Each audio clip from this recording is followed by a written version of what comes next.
So Bob Myers, the former GM of the Golden State Warriors, said they still don't know who leaked that video of Draymond Green punching Jordan Poole. Yeah. And why wasn't Draymond Green suspended? Why was he not held accountable? Let me tell you something. If Draymond Green was to suddenly call out Adam Silver's NBA and say it sucked, or he started to call out and says, how come the NBA is so racist where they got predominantly all white owners and no black owners and no black general managers and not a lot of black head coaches, and they're trying to downsize black players. And if he was to speak out and say something, I bet you they would find something to get at him with. He would have been thrown away a long time ago for his antics.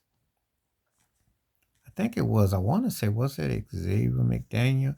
He said the only way you'll get to Draymond is if you punched him in his mouth because he's been getting away. And he said he ain't mad with it.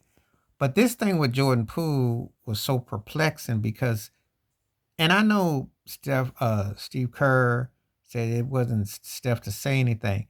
And I do get asked, listen, I think I said Steph Curry is one of the 10 greatest players ever, changed the course of basketball.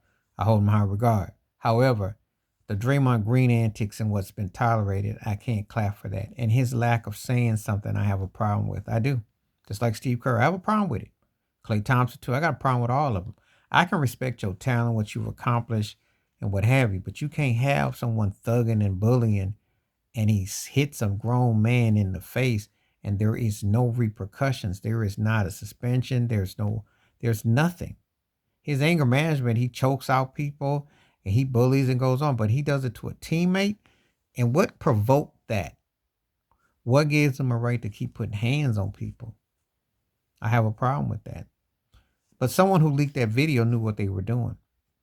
Ain't it mysteriously how when they want to make a statement about somebody, they leak videos, be in the music business, film business, sports world. They know someone did it, but no one knows who did it because someone wanted to show what happened. You can make the case. The karma is real. Now, Steph Curry is still playing at like an MVP kind of caliber, top 10 level play, but his team ain't that good.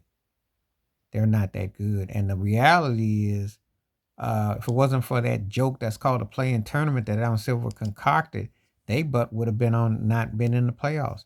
They're not that good. That's the cold reality. That's the cold hard facts. They're not that good of a team. They're getting the benefit of the doubt because of the fact that they're going to get the play-in tournament. But the thing is that they haven't been that good, and they haven't been the same since that punch landed. That's really the facts.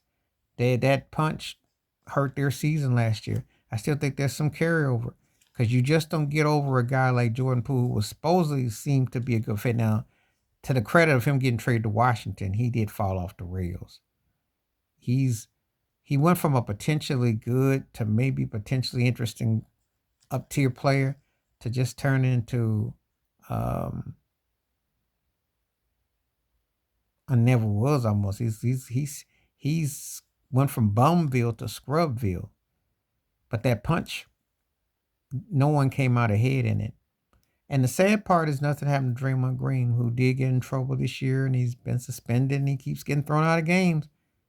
But someone leaked that video and they still haven't figured out who leaked it. Bob Myers, the former GM, said they never found out who leaked that. Someone aired them out. They haven't been the same since. Please hit like, subscribe, welcome thoughts, comments, and I do respond. Thank you. Wash your hands. Keep your mind clear. Watch out for another shit if you like my piece.